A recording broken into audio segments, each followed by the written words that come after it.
Hola, hoy vamos a hablar sobre falla en la prestación del servicio de salud, también conocida como responsabilidad médica.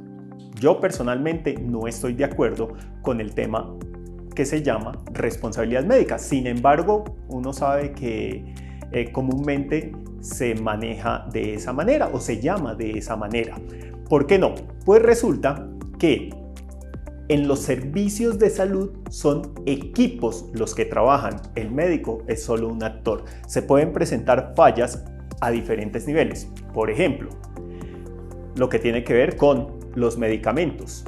Y podemos ir dentro de medicamentos al área de farmacia. ¿El medicamento estaba disponible? ¿Sí o no? ¿El medicamento estaba vigente? ¿Sí o no? ¿Al medicamento se le guardó una debida cadena de frío? ¿Sí o no?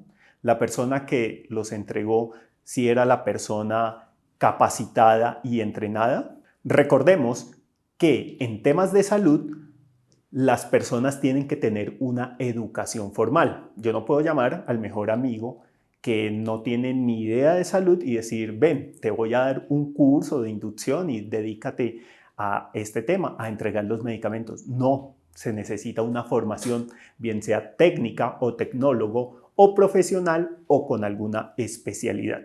Y aquí viene un tema importante. No todas las especialidades están reglamentadas. Se sabe que por buena práctica, por prestarle el mejor servicio a ese paciente, pues debe de ser X, Y o Z especialidad.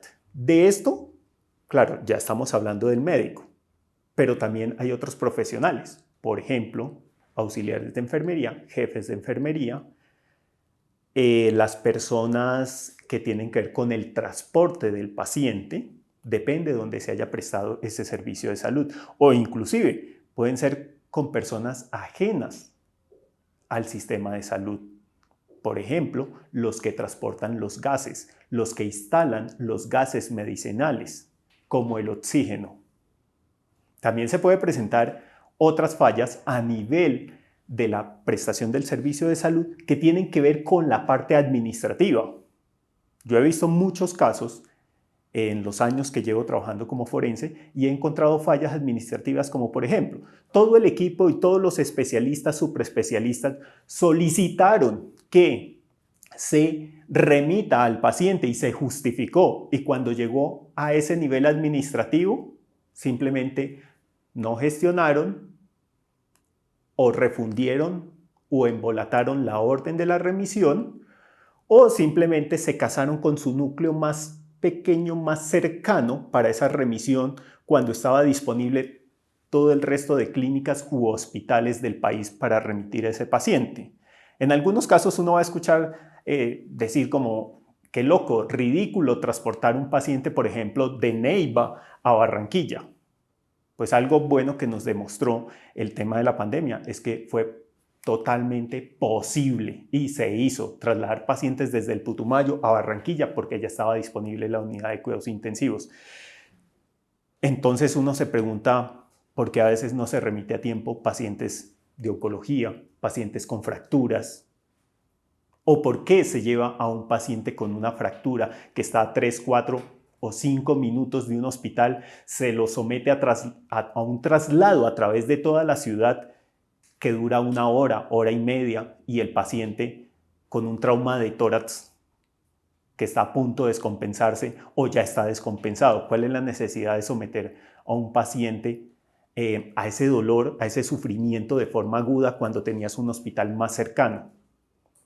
Entonces, para analizar el tema de la falla de la prestación del servicio, uno debe de, primero, entender bien los hechos.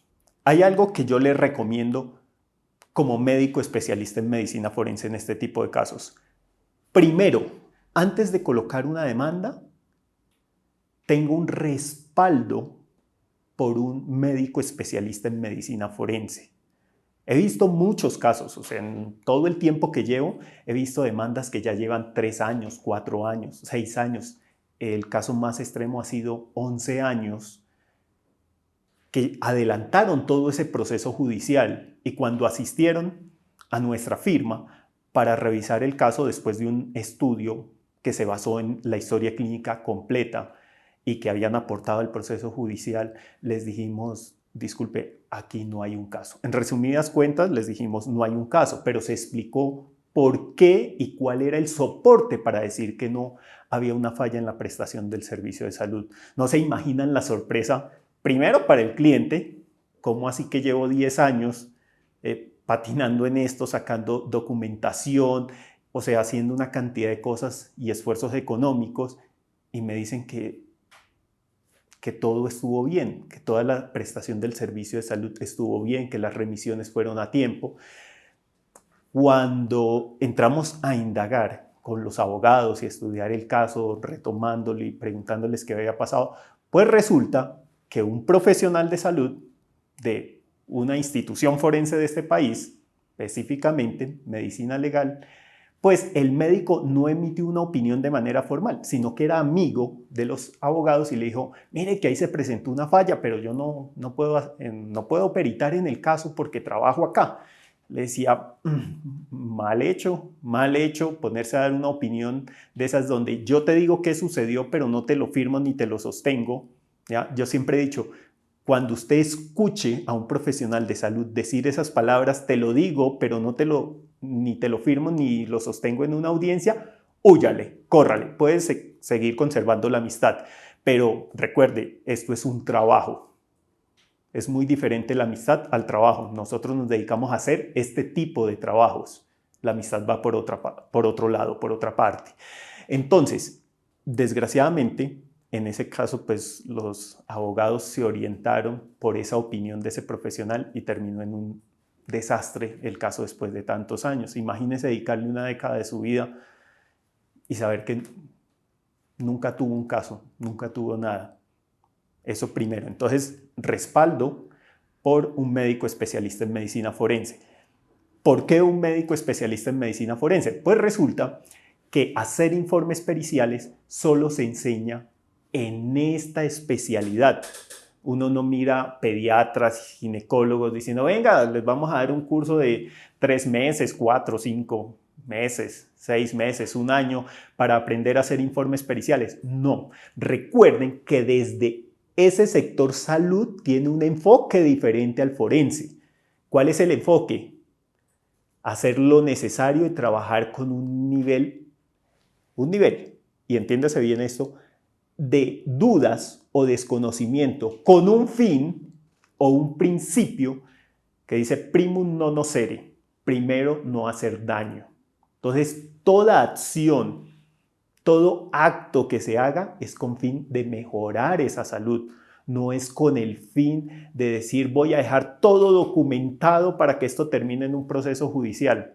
¿Se imagina? Donde llegue una persona intoxicada y el médico allá, no voy a tomar decisión hasta que no me llegue el resultado de toxicología. Y todo el mundo, pero disculpe, es que tiene todos los signos que indican unos opioides o unos opiáceos.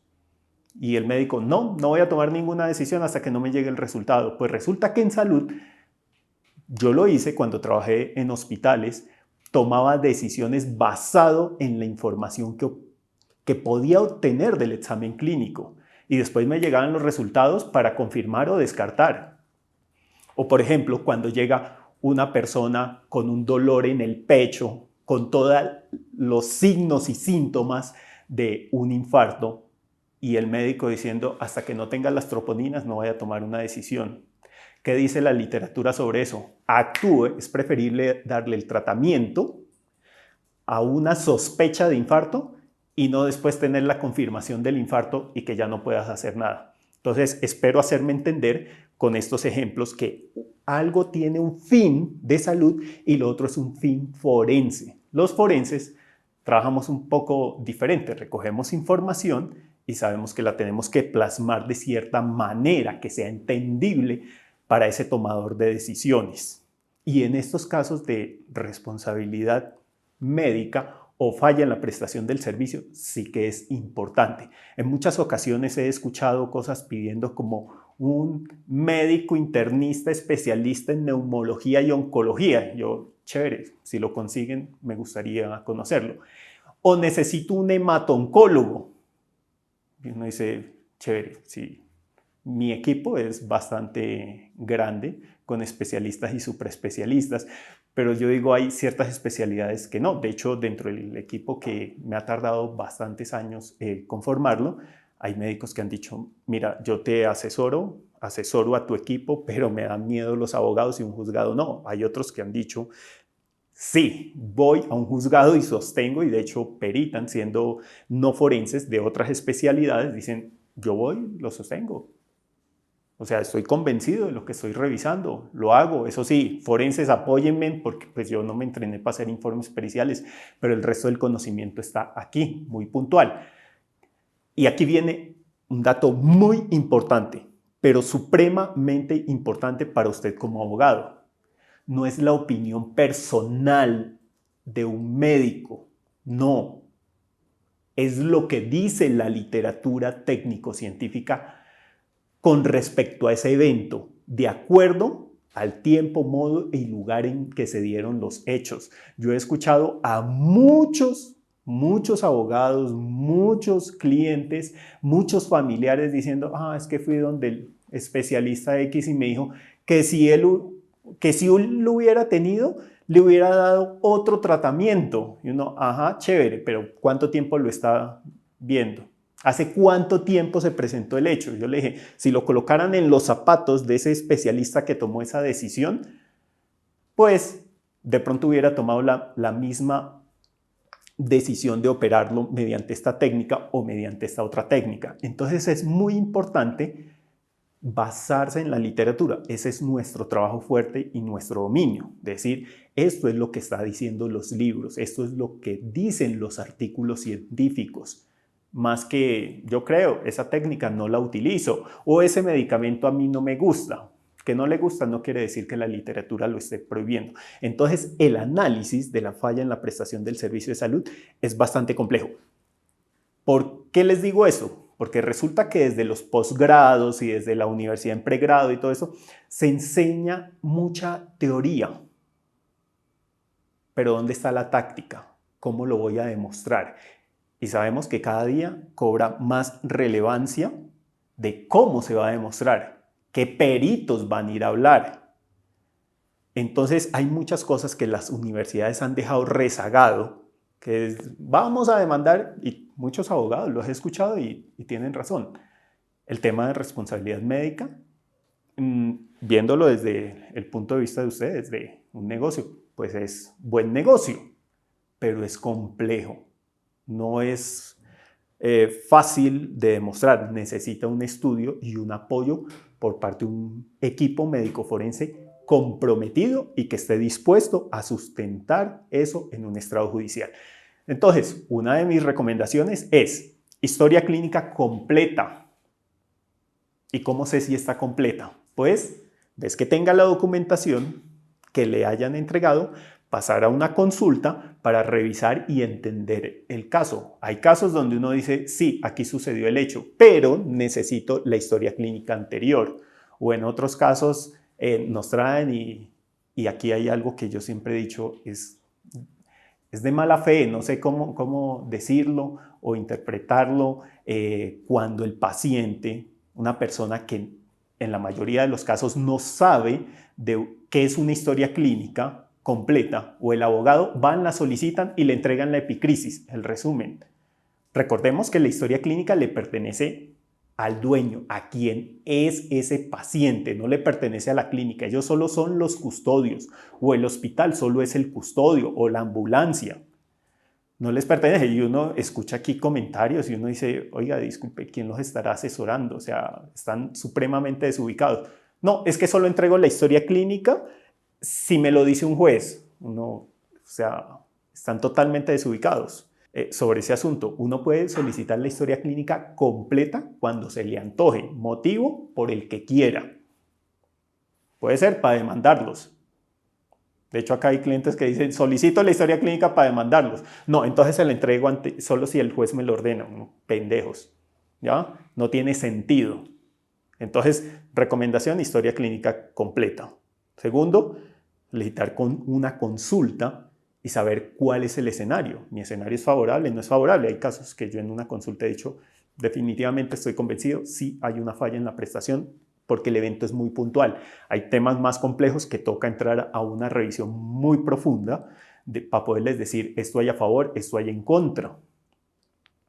En muchas ocasiones nos piden acá en la firma, nos piden hágame un informe pericial y uno, eso es como más o menos yo decir voy a ir a pelear con mi vecino y supongamos que hay una tienda de venta de armas y digo necesito un tanque para ir a combatir a mi vecino. O sea, es una cosa grande, ¿cierto? Costosa, compleja de hacer. Entonces yo siempre les digo, primero debemos conocer qué hay a favor y qué hay en contra. ¿Ya? Hay en otros casos que en la consulta, pues sabemos que los profesionales de clínicas y hospitales mantienen corticos de tiempo y no le explican al paciente. Y he tenido casos en los que me ha tocado decirle por primera vez al papá o a la mamá, disculpe, su hijo tenía cáncer de páncreas. Y cuando consultó ya estaba en una etapa muy avanzada. ¿Y qué es un cáncer de páncreas? ¿Cómo así? Entonces ha tocado explicarle, mire, le salió un tumor grande en la cabeza del páncreas y eso es bastante mortal y específicamente ese tipo, porque hay varios tipos de cáncer, ese tipo era muy agresivo, ya no había nada que hacer. O sea que no fue que el médico me lo perforó durante la endoscopia, no señor, le habían explicado esto, no. Y entonces cuando uno entra a ver, dice, pero, o sea, alguien no se tomó el tiempo de explicarle en unos términos sencillos de acuerdo a su conocimiento. Y claro, eso genera una molestia enorme, genera, pues imagínense uno estar molesto durante meses o años, ¿qué pasó con mi hijo? ¿Lo atendieron mal? Hasta que alguien llegue y uno le explica, le dice, mira, ha sucedido esta situación. Hay en otros casos en los que toca decirles, tenemos que estudiar más, porque son historias a través de 2, 3, 4, 5 meses o años para saber qué es lo que ha sucedido y toca escoger cada una de esas partecitas. Entonces, finalmente, 2 recomendaciones grandes. Busca historia clínica completa y asesoría médico-forense. Los invito a que vean un curso que hemos construido con más detalles, aunque sigue siendo esencial, tiene unos pilares básicos para entender este tema tan complejo. De ahí en adelante podríamos seguir hablando durante horas y horas o semanas para ir desglosando cada uno de los temas. Entonces la invitación es, si a usted le interesa este tipo de temas, tomar este curso que llamémoslo intermedio sobre falla en la prestación del servicio de salud, donde hablaremos de diferentes temas como consentimientos informados, hablaremos sobre el tema de qué es una historia clínica completa, cómo se debe solicitar, qué cuidados debe tener, por qué es importante conocer los pros, los contras en una demanda de falla en la prestación del servicio de salud. Muchas gracias.